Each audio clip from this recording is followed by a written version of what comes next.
Friday. Welcome Friday to the the 19th studio. of March. I'll pull the. So excited that You're listening to a recording from yesterday's show. I recently acquired a multi-track recorder, and I have the ability now to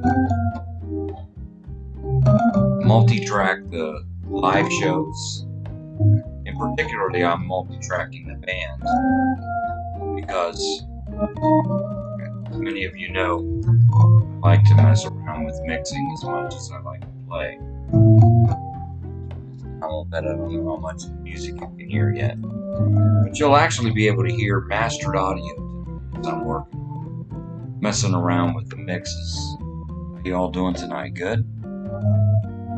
So, another job I gave myself. But, you know, this is one of my other passions, working on mixes and playing around with that kind of stuff. So, yesterday at 4 p.m., as usual, on Fridays, I do a live stream where I feature my band. And I've been really lucky to find some really kind people to help that happen. And so what you're listening to now is the multi-track recording of last night. Hey Jack, how's it going, man? I love you too, man. So what you're watching right now is my this is free software. You won't believe it. I used to endorse this company. It's called Cakewalk. But if you go to BandLab, which is a company now that owns it, you can get a free version. Now, of course, I got a couple of really cool plugins that are not included that I'm running. But I'll turn this up in a minute so you can really hear it in stereo as I'm mixing it. So I'll turn my mic off. But what you're seeing is I'm able to multi-track. And really what I'm doing is I'm only putting 3 mics on the drums.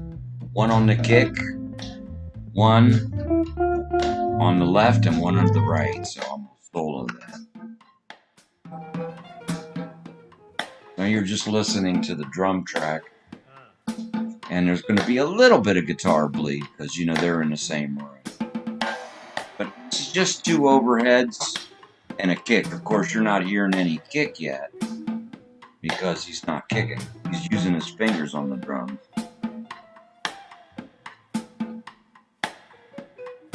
So I like to record with minimal stuff. I think the more you add to the equation, the more chaos you can add. So the guitar is just an SM57 in front of the amp. So if I unmute, I'll blow the guitar. So those are the 2 instruments that are in the same room.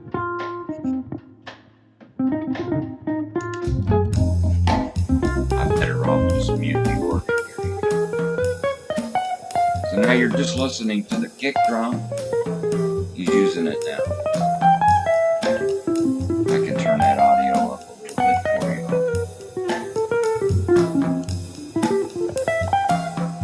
I'll turn my mic down. Alright. So, on the organ, all I'm using is, hey Oscar, how are you, man? You're still up? It's gotta be early in Spain. What is it, 3 a.m.? 2 a.m.? Buenas noches. Buenos dias. So this is last night's show. And I'm gonna sit around and play around with this. You guys can hear the Mixdown a little bit while I'm playing around with some of the sounds. On the organ, let me just solo that. That's just the burn in stereo. So I take a DI out of the organ, and that's it. And then I split the channels. You can see that I'm splitting them in 2 because when I do the play-alongs, I got the bass track.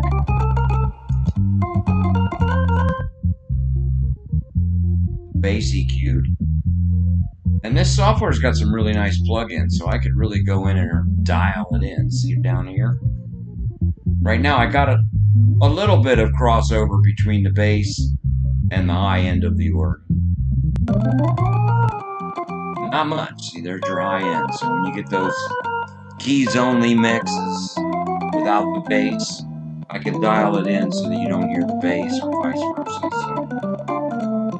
So I'm having a lot of fun doing some mixing. I've always loved doing mixing. So I'll just play around with the sound. You guys enjoy it.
I actually like to master at the same time that I mix. I learned this because in a lot of big shoot productions, the engineer goes ahead and masters at the same time. So if you look at the right side here, this is my mastering side. It's the master. All channels go to the master channel, right? And that's where you can master. Now you can add another subgroup. Some people do that too, so that you can actually compare like another source. Like for instance, sometimes like if I want it to sound like a certain particular record, I might load in a stereo wave file with that reference track and shoot that to the master and make a subgroup so that the mix that I'm doing is before that. So I could compare. A lot of times if you run your mastering stuff on the master channel, and you got to turn everything off if you want to make comparisons. So depends on how complicated you want it. But, you know, man, I know what I want in my sound. So I'll show you this, what I do, Jack. So what I'm doing here, I'll turn, hopefully you can use some of the music. The first thing I do is, I do roll off a little bit of the very bottom. I run a high pass. So, because you know, the lower the frequencies, the more it takes up room in the mix. So if you really want to get a good, solid volume, if you pump so much of those low frequencies that you can't hear, but you're pumping them in there, you lose volume because it's taking up wave area that you can't hear. So the first thing I do is as you can see up here on the top, I'm rolling off the bass frequency at about 30 hertz. I can move that. Get how that moves. But that gives me a little bit of extra room. I still want to hear the rumble of the pedal. You know what I mean? So let me just change yeah. This is nice. So I just moved it to 40 hertz. The next song's got to come on. I'll get that.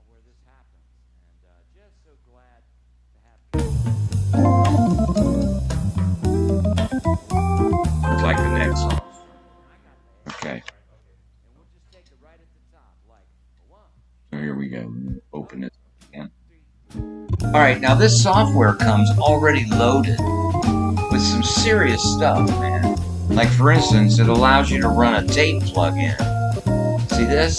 So I'm running a tape plug-in to give it a little bit of like it's running through the tape heads.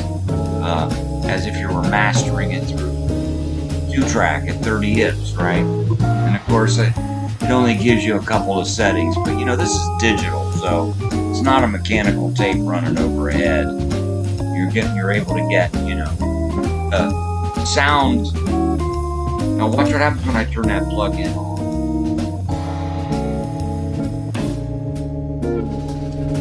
So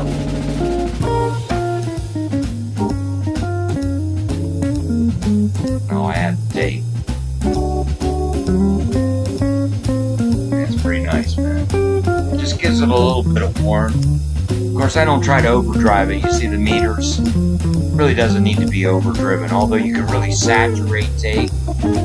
But the organ, flat, yeah, I'm not boosting any treble, but I'll show you something I do here in a minute, because there's a lot going on in the master and on the sound of the organ, because I'm particular, obviously, about it.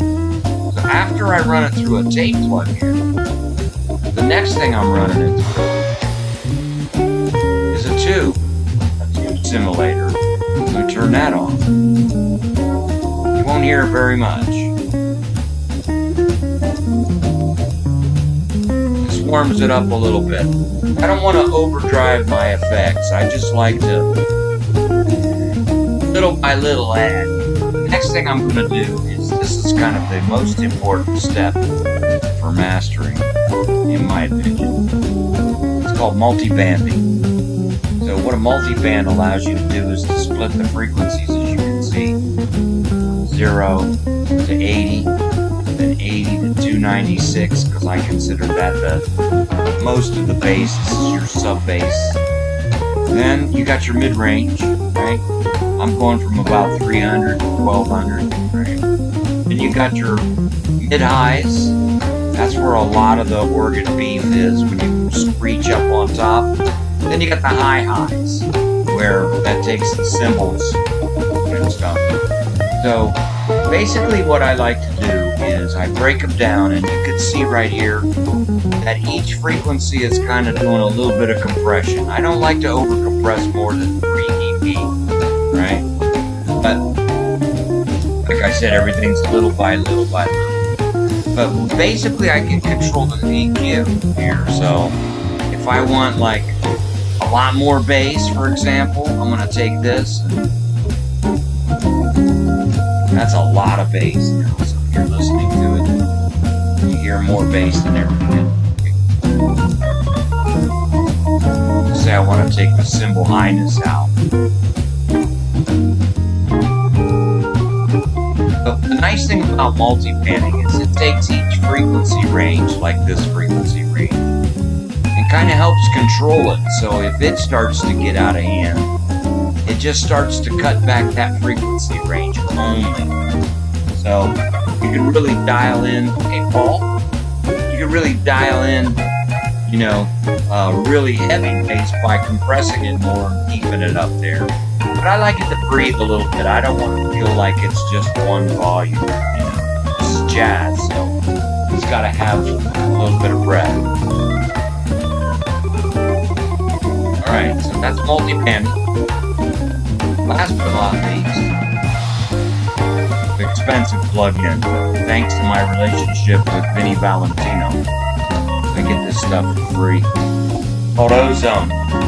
And that allows me then to take the mix and peak it so that it's at like a peak volume, just like I do in the broadcast.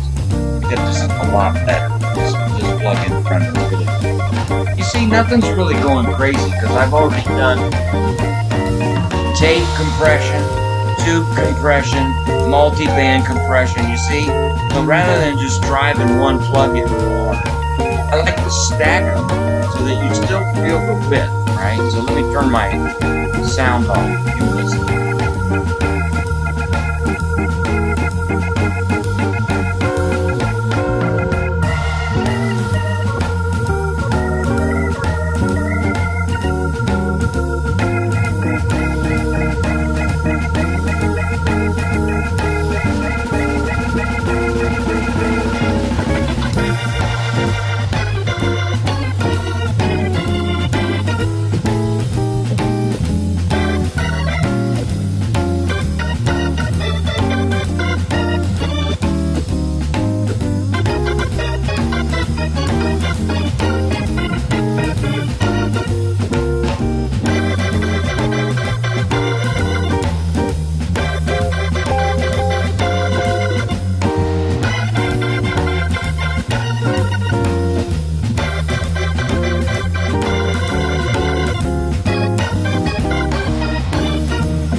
So yes, I do use one of the presets.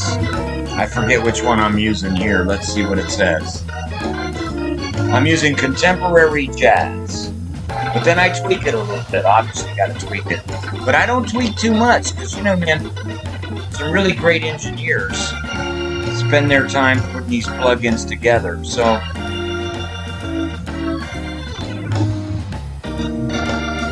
oh, he does? Hey, Little Rock, what's going on, man? Gerardo, Antonio, how are you? So that's what I basically do when I master. So I'm using contemporary jazz. The only thing I'm going to do here is I'm going to pull the threshold down.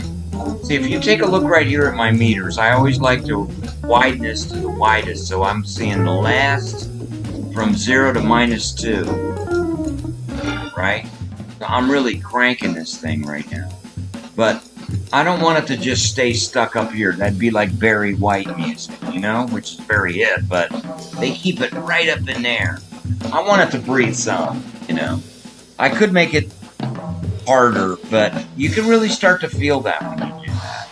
So I don't want to do that. I just want it hot. I want it still to have dynamics. So yes, I'm using a preset. So you asked me what I do with the organ. Well, the organ, I don't do anything really much, except I do separate those frequencies, right? The bass and the organ high EQ. So that way later on I can make my play-alongs. But I also like to have separate control of the organ. So that way the bass side and the treble side, I can have a little bit more control that way. So there must be trades going on. Okay.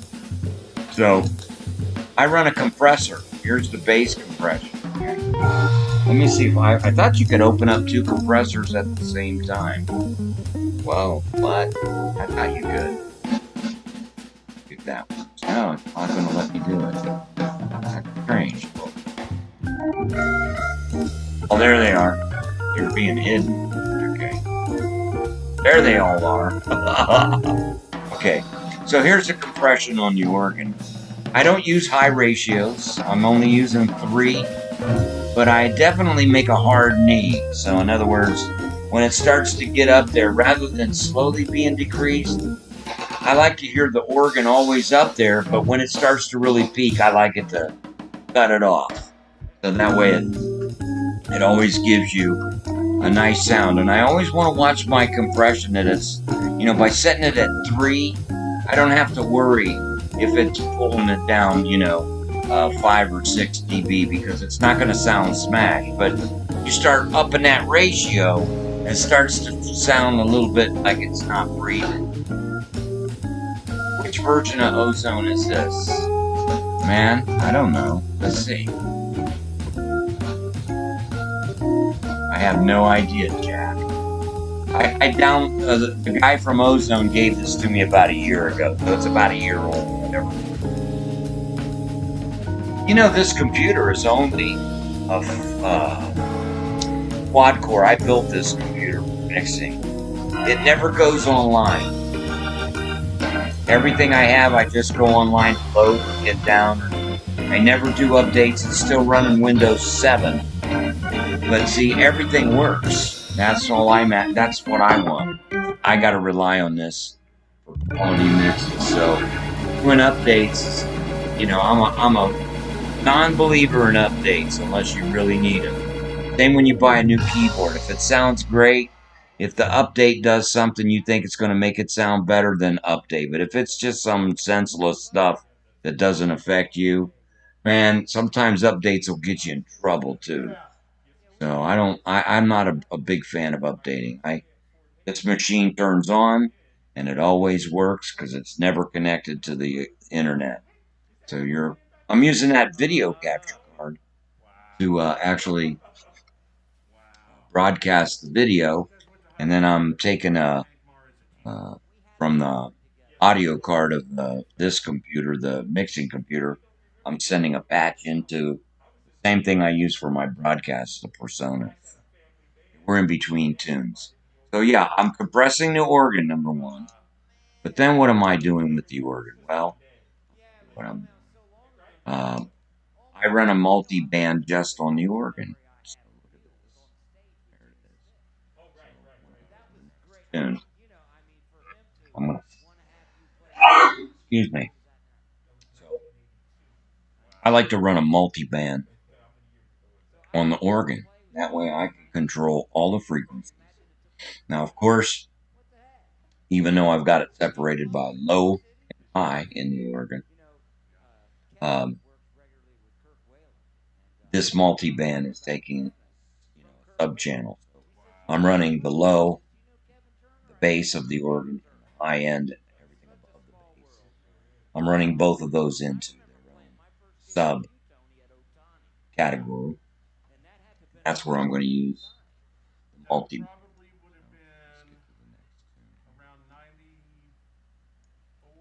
So this was the live show. I must be thanking people.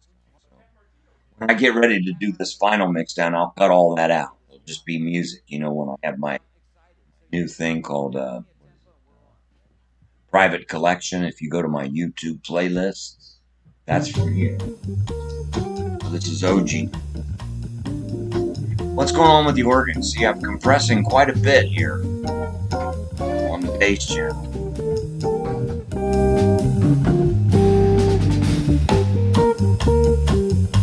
Because that I do want to make sure it stays a little bit more consistent. So you got compression on the bass channel and the high channel. And I've got a multi-band so I can control the organ frequency so it doesn't get out of control. Now there's more mid-range playing, see? If I want that to come through a little bit more, I can up that. Let me turn it up so I can hear it better. Kevin Turner, great guitar player.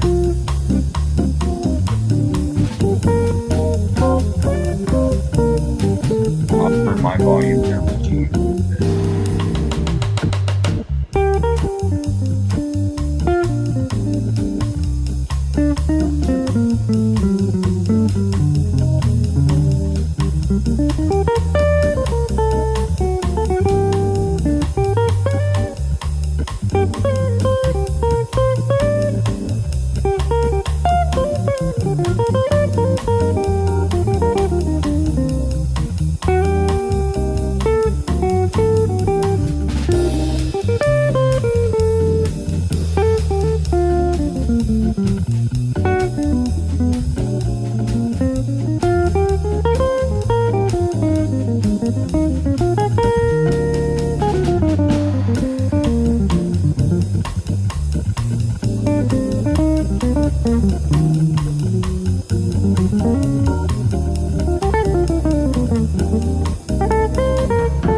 excited. So you're gonna kick it off. Give me a tempo and we're on.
So when you have two channels split like that, sometimes you can run. Thank you. Sometimes when you split the channels like that, even though it's running coming from a plug-in, you can encounter phasing. And man, phasing is the worst thing, man. I know you know what that's all about. I want to show you a plug-in that I use that really locks some things in. Now, when I multi-channel record a real Leslie, I use this software plug-in. So if you don't have this software plug-in and you're going to record a lot of channels, I highly suggest you do that. Hey Chris, how's it going, man? Just messing around with the mix from last night's show. So I'm just getting ready to talk about this plugin. So while we're in between tunes, it's made by Audio Radix and it's called Auto Align. And so what you can do, it allows you to go through like several channels. I think it'll give you like 9. I just used the free version of Cakewalk. I got a couple of really nice plugins, but BandLab makes Cakewalk now available for free. I used to endorse this, so I know this software in and out when it was, the chargeable one. But it just, software is software. If it's got good plugins, that's what makes the difference. So, anyhow, auto align is really important. So, let's say you've got drums and you've got many channels on you. You can actually assign this auto align for each separate instrument. So, like, you can assign a channel, so you can, line up all the drums.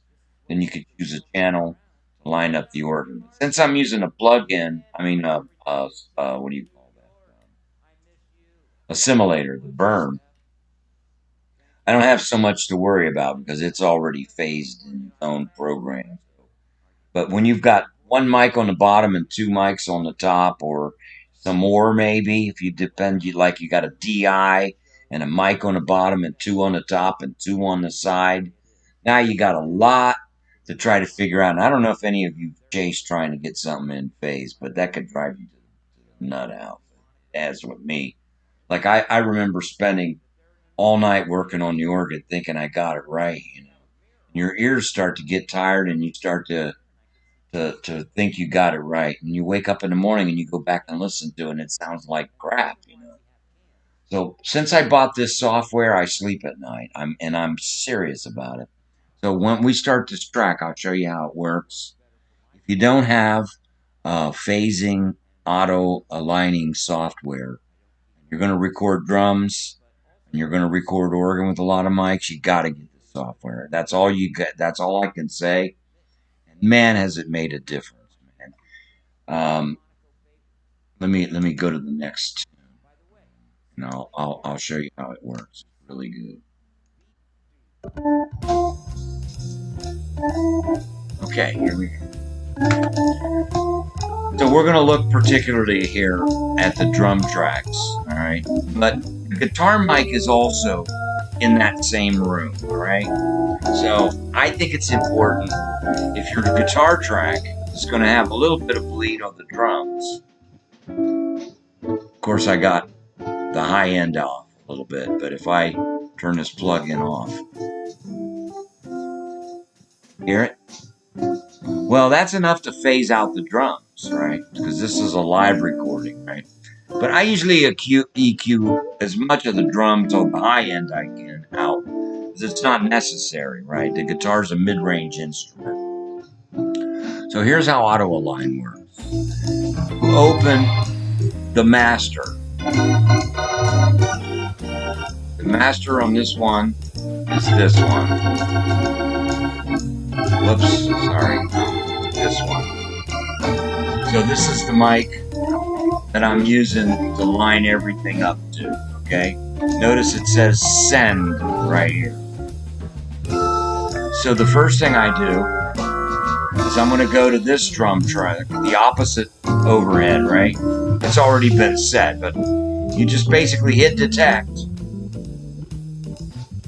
It's going to listen to that microphone, and it's going to line. There it is. It's negative 39. So it just moved at negative 39 samples, and not only does it line it up in phasing, it also automatically decides whether it should reverse the phase or not. Man, like I told you. Okay, so there's a bass kit, right? It's already lined, but let's do it again.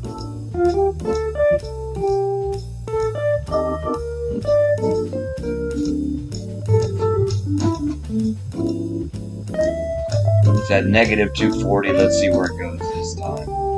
It's playing pretty light on the gig, but there it goes. Wow, found a different point now. Because there's several points that it can line up, okay? Then here's the guitar mic. Let's phase it in. It was at plus 283. Let's see where it puts it at now.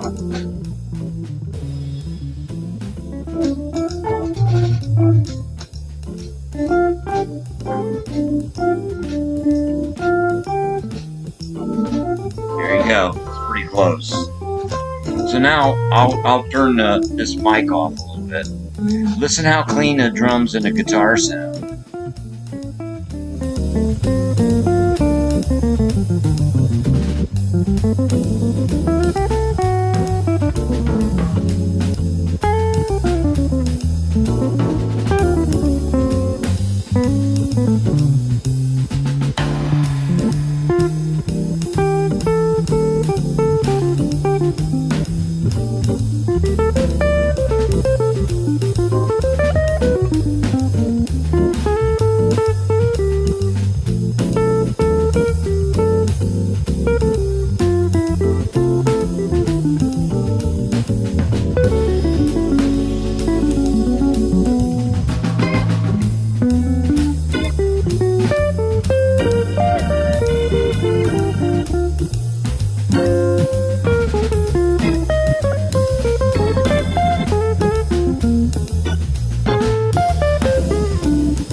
So I took the mastering software and I knocked it up a dB. A dB's a lot at the very end. And it did bring the volume up to the higher register, but it started to make it sound smashed already to my ear. As soon as I hear a little bit of that, I don't want any of that. This is jazz.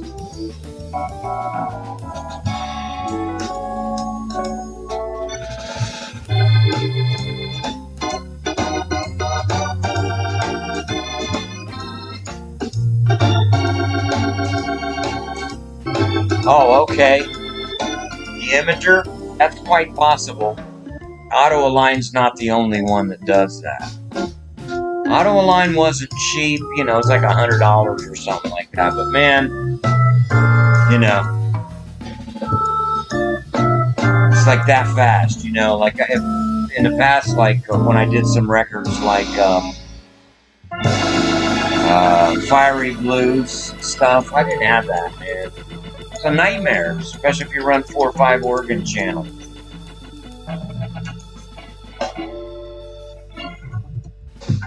There you go. So that sounded pretty good. And you notice I'm not futzing that much with the levels, right? Because if you got, you know, accomplished musicians, they usually play the music. So I haven't had to turn up the guitar or down, the organ up or down. It stays pretty consistent. That's the sign of having good musicians to play with, because they'll help you sound better too. Because move. Just close this. Well, I can't believe it. We've almost mixed this whole thing down. I tweak first. When I'm really gonna do it, I'm really down. I get this done right away. I start cutting and pasting. But I thought it'd be kind of fun just this evening to play around and see if it worked. So I used that video capture card, Chris. And so I'm pulling in the screenshot of this other computer. And I made the two displays duplicate. So, oh, sorry. It is past my bedtime, you know. I thought this was a good take.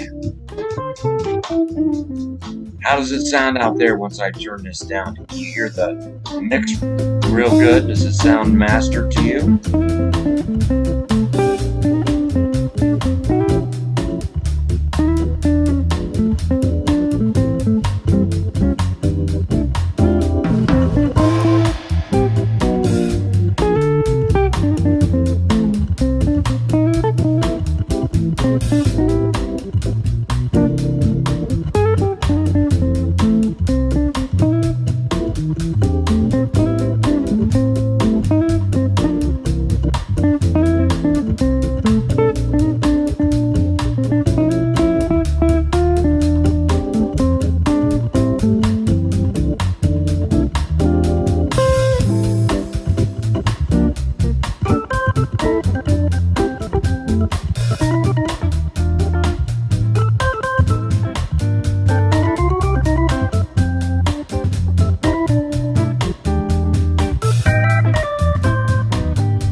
What's really amazing to me is that every week, if you go to my YouTube channel, Tony Monaco favorites, and you look in the playlist section, I have a new category called Private Collection. So this new mixer that I bought, it's called a Tascam Studio 24. It allows you to get 24 channels on this little SD card. And at 48,000 kilohertz, 24-bit, I could probably put about, I don't know, God knows how many hours, So when I'm done with the session, and on this one, I only recorded 1, 2, 3, 4, 5, 6, 7 channels. But usually if I use the grand piano, that's 9. If I use the Rhodes sound, that's 11. And then if I use the synth, that's 13. So I've had some of those mixes, like those funk mixes. I've had as many as 13 channels, right? So I take this little SD card, put it in this little USB thing, I drop it in here, and I drag in these tracks. And that's what this is. And man, so I'm producing a record a week now. If you think of a show as being a record, being a whole length of at least a record, right? And then with the template being saved already, because the burn always acts the same. The drum mics and the drum kit's always the same. The only difference is somebody's amp or a sax, right? So that's the only variable that really changes, and how the drummer plays the drums. But like when Willie plays, man, it's a lot harder. So I'll open up some of those files too after this. I'm just kind of tweaking this, right? So I thought it's very easy for me to reproduce a record every week.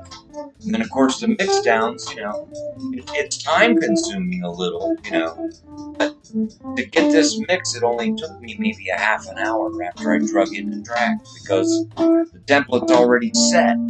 The organ's already set. The drum things are set. All I do is mics move, right? So I just realign the drums and sax or guitar mic so they're all lined up. And then tweak some of the levels, some of the EQs, like when Willie hits, he hits really hard. And when Louis plays, he hits hard. So if you got the compression setting for this, and they play, you will feel breathing. So what I have to do with them is pull down the levels and change the compression ratio, not so much.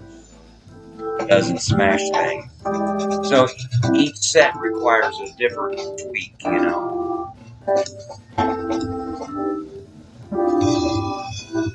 Drums.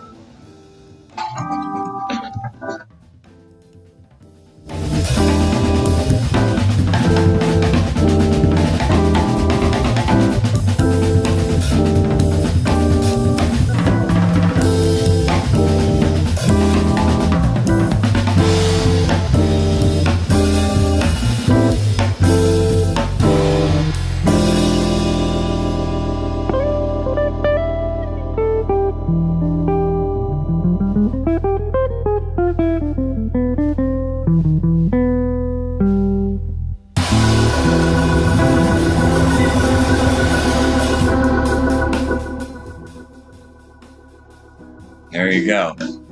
So as far as reverb, the board, the way it works is it doesn't record the compression ratio that I use for the front of the house, which is the show, and it doesn't record the effects or EQs. But I don't use any EQs. If you'd notice, I don't use any EQ. Now, I'll tell you why. There's a really good reason for it, too. Sometimes you do have to use it. I grant you that, but let me save the file. Let me close this and pull up another section. Let me open the one with Willie and Derek. So it's going to be a different session.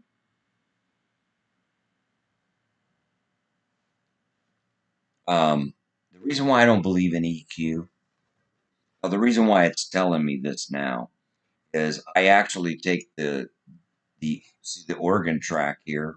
This is the two tracks that the burn goes to. Rather than send this whole thing to a subtrack, I put in two sends, one for the bass, one for the organ high, right? So that way, and really these I just labeled them that. They're both just sending the channel, but because I made a subgroup called bass, this is going to the subgroup called bass, and this is going to the subgroup called high. So they're the same subgroup. I mean, they're the same tone. It's just what I'm doing on the other end. I'm low passing one and high passing the other, basically. Right? So the reason why I don't believe in EQ may accent what you think you want to hear, but it also, that was called Sunny, but it also adds everything in that range in as well. So it adds unnatural stuff. So the only EQ I do is in the multi-band where I balance. So it's kind of like more of oh, excuse me for yawn. More of a general EQ rather than instrument. Now, of course, I do some roll-offs, like you can see before we get started on this one. I roll off. This is the organ where you got the roll-offs for the play-alongs, right? You can see right here on the master channel that this is rolled off at the very bottom, right? This was the vocal channel, so I did some EQing on that a little bit. But like I said, I very rarely add anything, but on that one I needed to.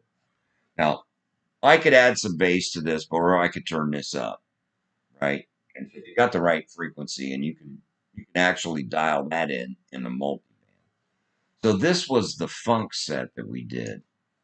The whole show is not here. This is just the funk set that I mixed. The what do you call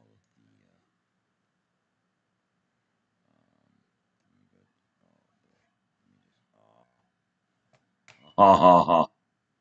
How do I disconnect that? I think I can just pull it out. No? There it is. Out of the way. I pulled the funk set right here. All right, so it's going to be a whole different level of intensity because it was a different band. Going to have a little bit more funky group, right? Where I considered yesterday's show a little bit smoother.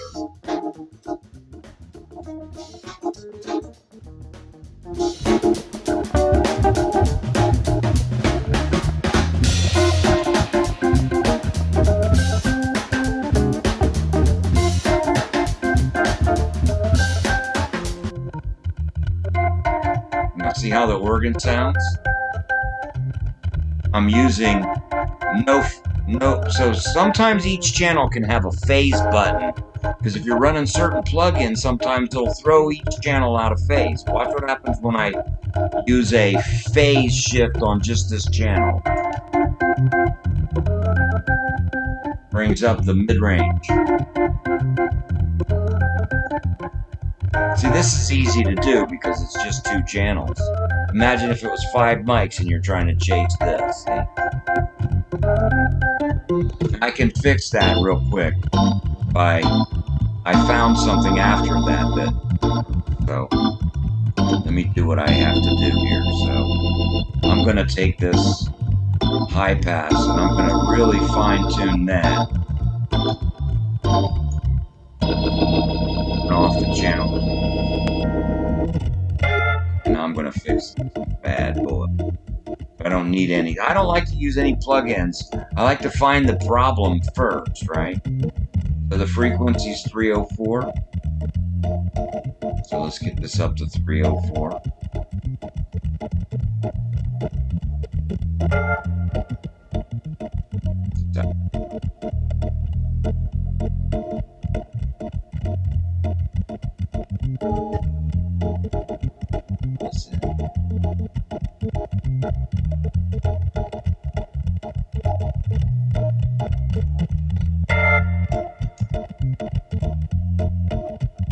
See, now I have no crossing frequencies. You won't hear the phasing, see?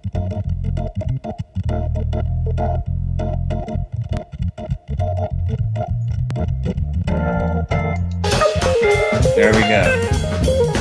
Hey, Seth.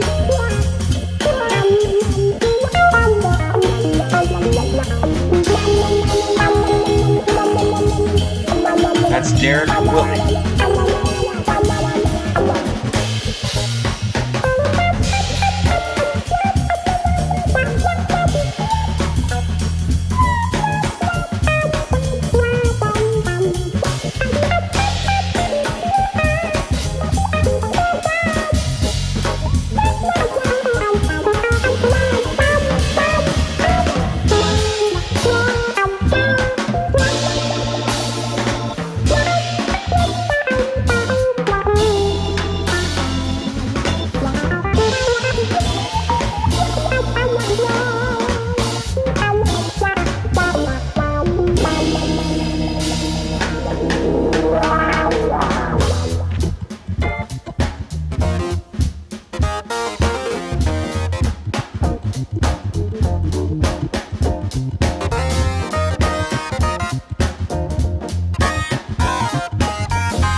Yeah, phasing is the biggest problem. I was explaining that a little earlier because it can destroy everything. So I was showing them, Seth, where I use a auto align program. On the Leslie here, we're using a burn simulator, so it's stereo in the simulator. But when you split the tracks like this, you know, the high end and the low end, depending on what plugins you use, sometimes on a DAW they'll flip the phase. So I always check that out. It's easy when it's plug-in. I mean, when it's a simulator, because you only got 2 channels. When it's a lesser with 5 mics or something like that, man, it's like chasing a dog. But so of course I use this auto align program here. There's my master. Let's take this one and there's our master here.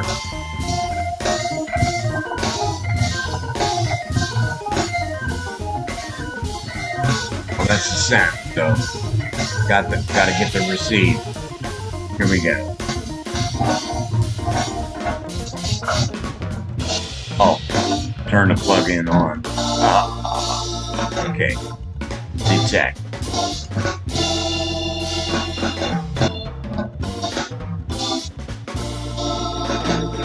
This is my favorite plug-in, man. There it is. So the drums are in phase. And Derek. I always, since the mics are in the same room, I'm going to check the phase of Derek's guitar against the drum kit.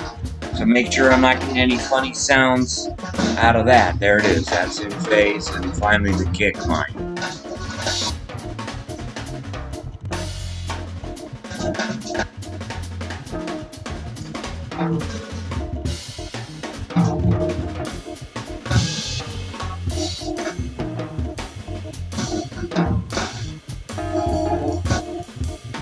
There it is.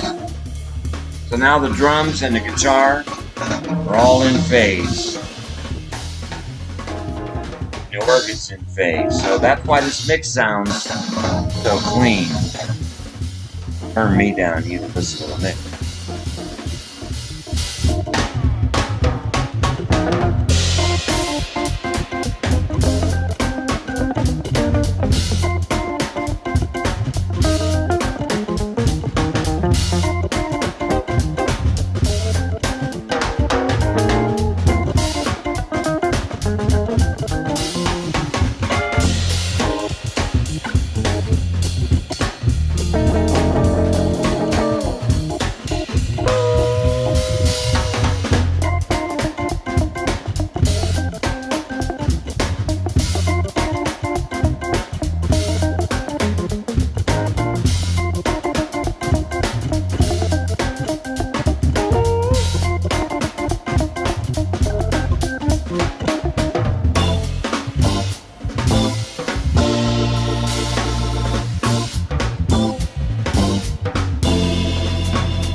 I'm going to pull in last week's with Louie and Randy. Close this. I don't need to save anything here. Yeah, why not? So when you go to my private collection play-alongs and you see that funk set, this was the mix that I did for the funk set. Of course, I clean it up. So when I'm ready to do this mix for last night's show, like tonight, I'm having fun with you all. So I can't get real serious with it. But I get right to work. Start trimming stuff to whatever. But like I said before, I don't believe in over EQ. So let's see. This is a play along mix with no words. Yeah, let's listen to that. This is the play along mix that I made for if you go to my playlist play-alongs, that mix for that one with Louis Chamoose and Randy Matt. So let's see what we got here.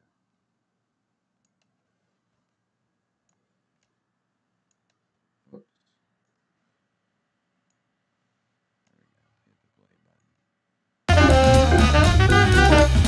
Maybe a different kind of music.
So I tried to crank up a couple of things.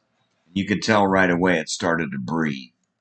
So the more you mix, the more you kind of like get used to doing that, knowing where that break is in the mix.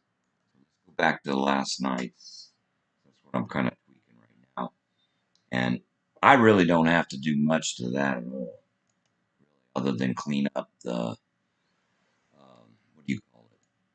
The starts and stops, It's just a tedious job of copy and pasting. And actually, you really have to concentrate when you do that. So I'm not going to do it right now because I like to concentrate when I'm doing the splices. Because what I usually have to do too for the play-alongs, some of these tunes were not counted in. So sometimes I have to remove maybe part of the entrance so that it starts at a particular spot, and then I record a count in 1, 2, 3, 4, and then I insert that in there so that it counts in. Let's go to. I thought the first song was really nice last night. Let's see what this sounds like.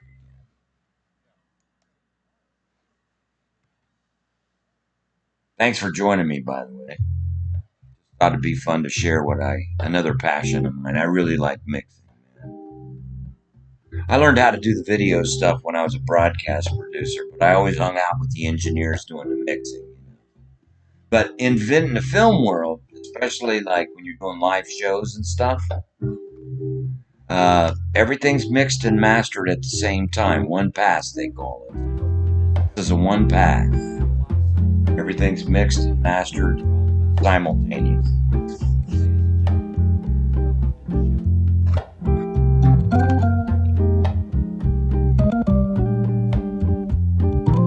So, how much effects do I add? That's probably going to be the only other question. So, on the drums,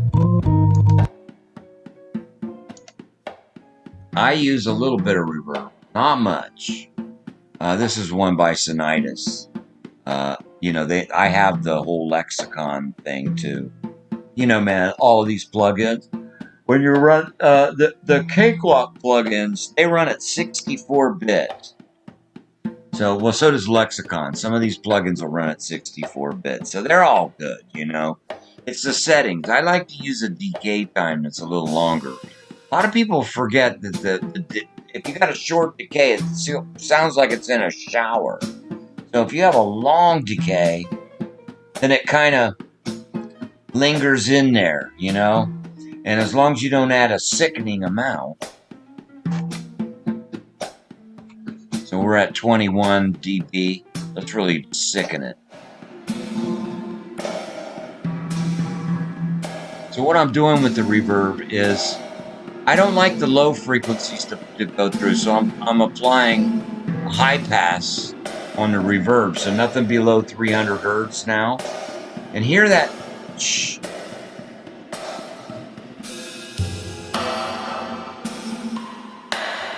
I don't like too much of the highs to come in, so I apply a low pass on the other end. So then, of course, this is where I get to set the high dampening frequency, so I can cut it even back more. See, not much. Not the cymbals aren't reverbing much, so it stays nice and clean. So let's pull this back to where it was.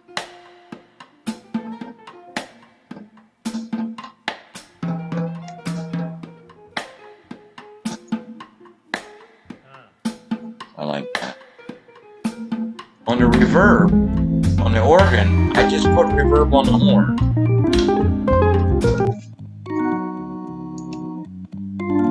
Same thing, not much. Of course, none of the bass of it, but there's no bass there anyhow. It's going to pass through.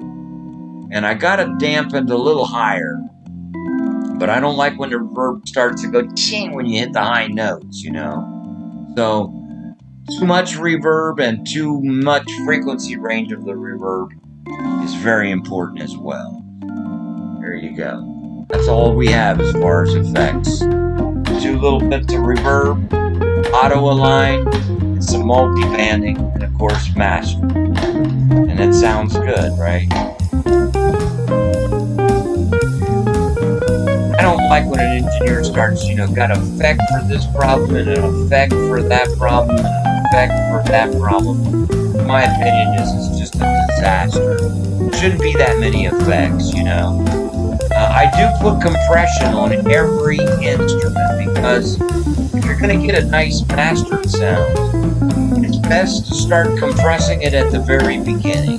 So a little bit of compression here, then a little bit more, then a little bit more, then a little bit more. And at the end, it sounds just natural. If you all compress everything at the end, you smash it all at the end. So it's nice to control the variables ahead of time.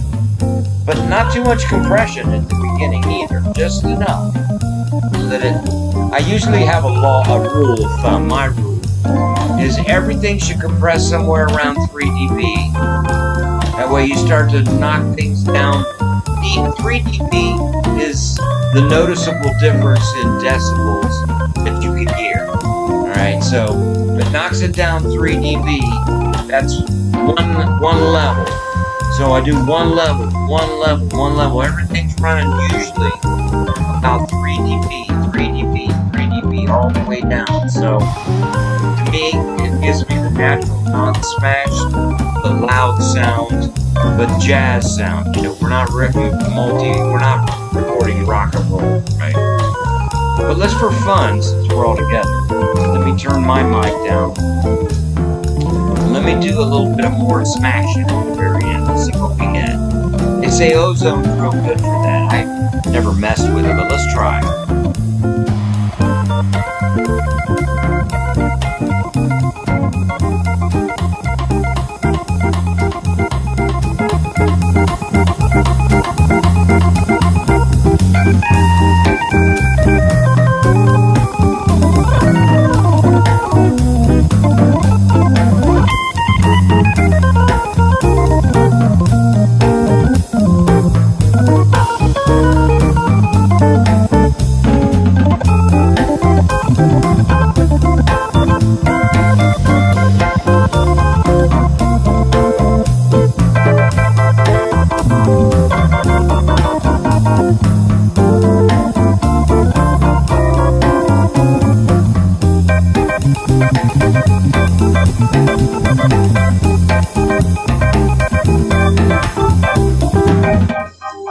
Ozone is good because I don't hear too much smashing. I don't know how about you guys, but man, that's Barry White right there.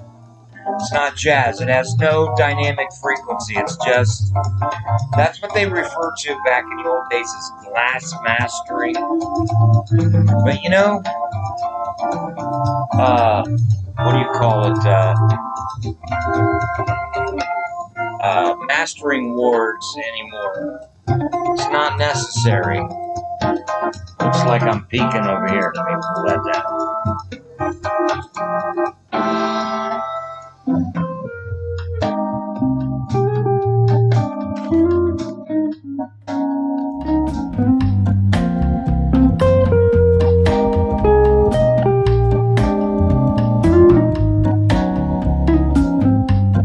There we go. I got a balance for you guys too.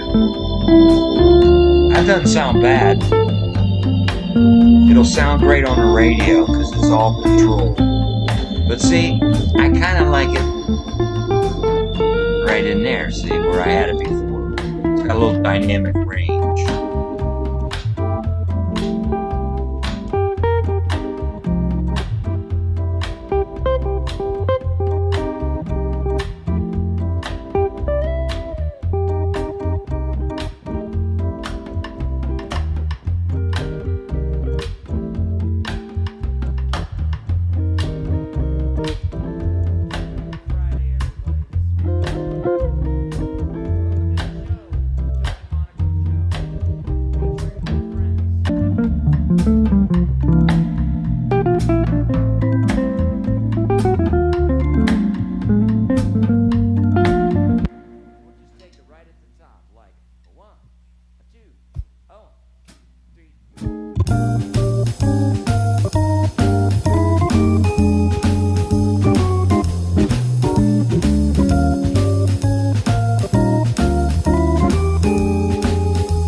real safe with that compression ratio for the final master route.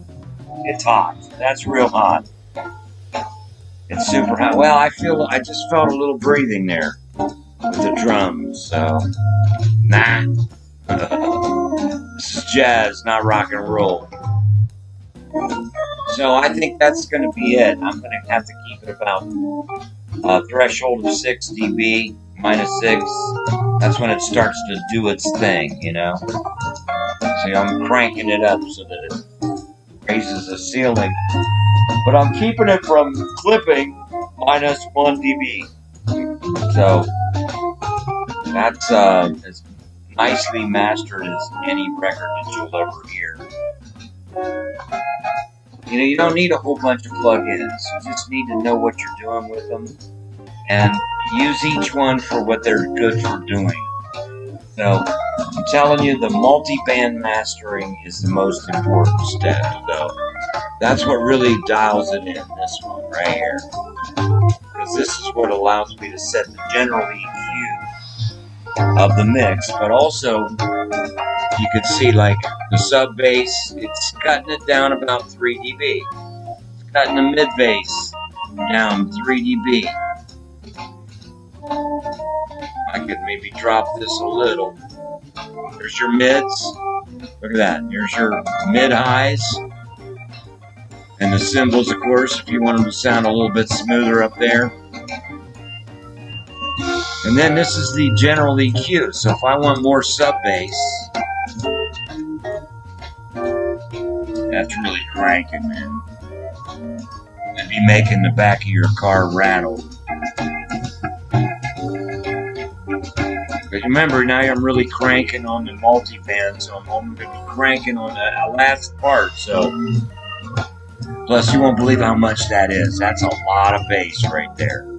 So I keep these about 5.5, right?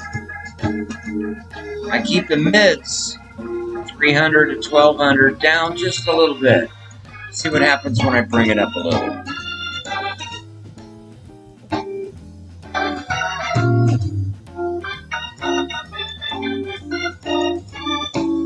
I'm happy.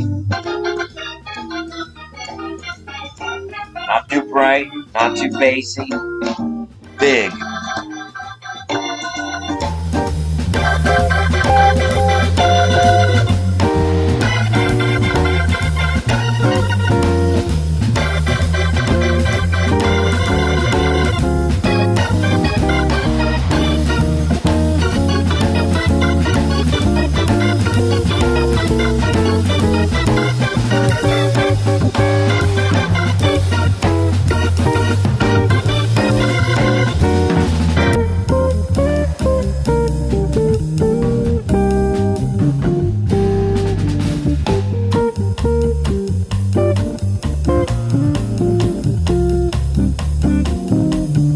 Organ basses are going to punch like an electric bass guitar, like an upright. It's going to be more wooey anyhow. So the name of the game with the organ bass is to get it real full and consistently in there. But not too much sub bass, because then you just hear this real low rumble. I like definition. You know the way I play. I play the upper rate bass too. I like bass, just like a real bass guitar.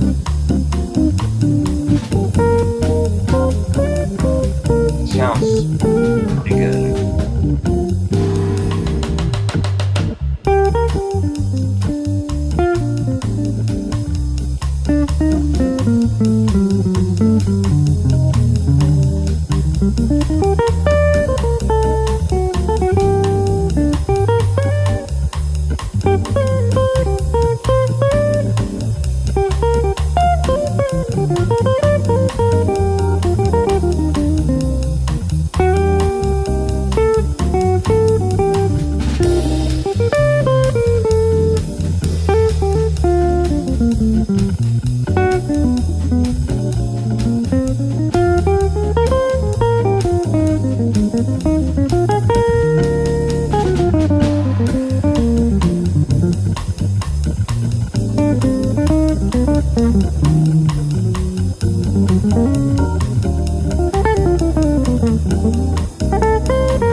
Hey Johnson, welcome to the studio. Hanging out. Time to change the red. I'm about ready for bed, folks. It's about 11:30. It's way past my bedtime. But I wanted to experiment tonight to see if I was capable of doing this. You know me, I'm always fun trying to do things. So Chris, one of my friends and students, suggested to me after we did the food hunger drive I could use this thing called a video capture card. So basically, what you're seeing is my mixing and recording computer. I set both displays to be duplicate so that I could whatever I'm touching there looks the same here. So I'm just doing it with one screen. A little bit of a pain, right? And the other thing is the audio. Basically, I'm taking it of the main hard card of this computer, running it into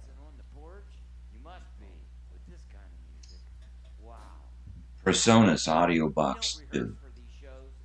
It's a ample, decent audio.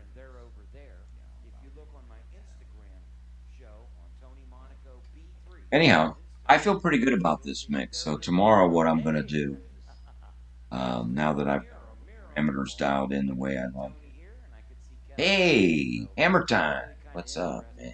Just having some fun mixing. Friday show. I'm pretty happy with all the compression ratios. I'm also happy with the general mix. And for these play-alongs and for these private collections, I don't do too much. If there's like an error or something, I'll clean those up in a couple of them. But, normally there isn't much for me to because these go to the next. Oops.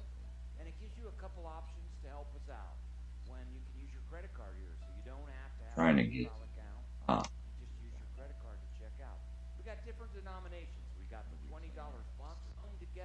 alone together. Alright, here we go. Like this has got a real commercial sound. Check this.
folks. Man, it was a nice evening tonight. Thanks for obliging me. I wanted to kind of share what I love to do on the side.